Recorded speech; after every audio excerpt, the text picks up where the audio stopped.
आदम और हवा ने खुदा के हुक्म की नाफरमानी की और खुदा ने आदम और हवा को बागे अदन से निकाल दिया। आदम हवा के पास गया और वो हामला हुई और उनके काइन पैदा हुआ। फिर काइन का भाई हाबिल पैदा हुआ। काइन किसान था, खेती बाड़ी करता था, जबकि हाबिल भेड़ बकरियों का चरवाहा था। आदम और हवा खुदा के बारे में जानते थे। उन्होंने अपने बेटों को खुदा के बारे में बताया था। खुदा की अजमत, खुदा की हशमत, खुदा के वकार के बारे में बता रखा था। काइन और हाबिल खुदा को जानते थे, खुदा के बारे में वाकफियत रखते थे। उन्होंने खुदा के हुजूर हदिया पेश करने का मंसूबा बनाया। हाबिल खुदा की मर्जी के मुताबिक चलता था और हाबिल राइट काम करता था जो खुदा की नज़र में दुरुस्त थे।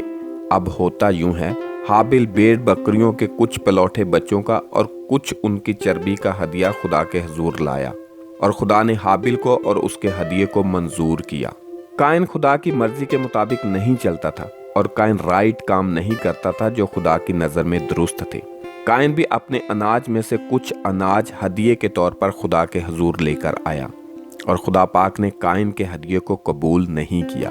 काइन बहुत ज़्यादा रंजीदा हुआ और बहुत ज़्यादा गज़बनाक हुआ और उसका मुंह बिगड़ा। खुदा पाक ने जब काइन की हालत को देखा तो खुदा ने फरमाया, काइन गज़बनाक क्यों होते हो? अगर आप भले काम करो, ऐसे काम करो जो मेरी नज़र में दुरुस्त और रास्त हैं, तो आप भी और आपके हदिया जात भी कबूल मंजूर होंगे। अगर आप दुरुस्त और रास्त काम नहीं करते, शैतान और गुनाह आपके इंतजार में है, आपके दरवाजे पर खड़ा है, आपको अपनी तरफ माइल करने के लिए। पर तुझे गुनाह और अबलीस पर गालब आना है, आपको बुराई के रास्ते पर नहीं चलना। काइन के दिल में हाबिल के लिए नफरत, बुग़्ज़ और हसद पैदा हो चुका था।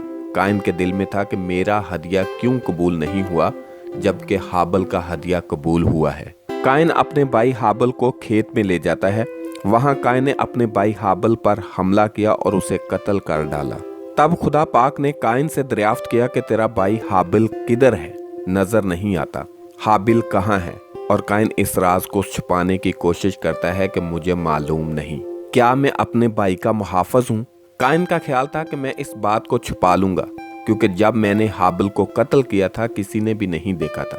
लेकिन काइन इस बात से वाकिफ नहीं था कि खुदा सब राजों को, सब छुपी हुई बातों को जानने वाला कादिर मुतलिक खुदा है।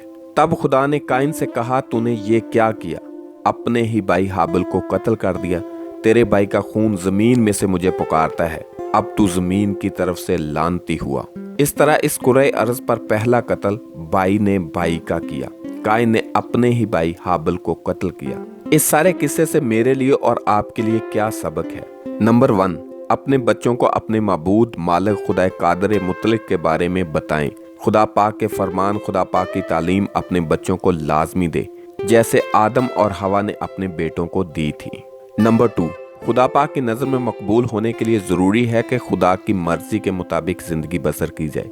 ऐसे काम किए जाएं जो खुदा की नज़र में रास्त और दुरुस्त हैं। तब ही आपके हदियाजात और नजराने खुदा की नज़र में कबूल होंगे, क्योंकि लिखा है, हुक्म मानना कुर्बानी गुजराने से ज़्यादा अफजल है।